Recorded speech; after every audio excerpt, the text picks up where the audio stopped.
Praise the Lord. கர்த்தருக்கு ஸ்தோத்திரம். கர்த்தருடைய பரிசுத்த நாமத்துக்கு மகிமை உண்டாவதாக. இந்த நாளுக்காக எடுத்துக்கொள்ளப்பட்ட வேத வசனம் எபிரேயர் 11வது அதிகாரம் 6வது வசனம். அவர் தம்மை தேடுகிறவர்களுக்கு பலன் அளிக்கிறார் என்றும் விசுவாசிக்க வேண்டும். ஆமென்.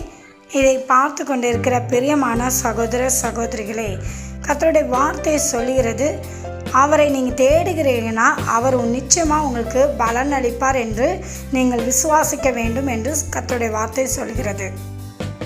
சில வேளையில் நாம் கர்த்தரை தேடுறோம், ஆனால் எனக்கு ஒன்றுமே நடக்கலையே, நான் அப்படி இருக்கிறேனே, ஆசீர்வாதமே இல்லையே, வாழ்க்கையில் ஒரு செழிப்பு இல்லையே என்று நீங்கள் நினைத்து புலம்பலாம். ஆனால் தேவன் சொல்கிறாரு, நீங்கள் விசுவாசிங்க, நீங்கள் கர்த்தரை தேடுகிறவர்கள் தானே. அப்போ கர்த்தரை நான் முழு மனதோடு விசுவாசிக்க வேண்டும்.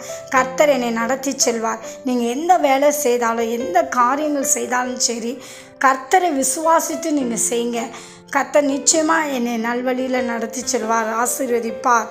அப்படி ஒரு விசுவாசத்தோடு நடங்க. கர்த்தரை தேடுகிற பிள்ளைங்களுக்கு ஒரு நன்மையும் குறைபடாது என்று வேதம் சொல்லியிருக்கிறதே. ஆகவே நீங்கள் கர்த்தரை உண்மையாக நீங்கள் தேடுகிற தேவன் எப்படிப்பட்டவர்?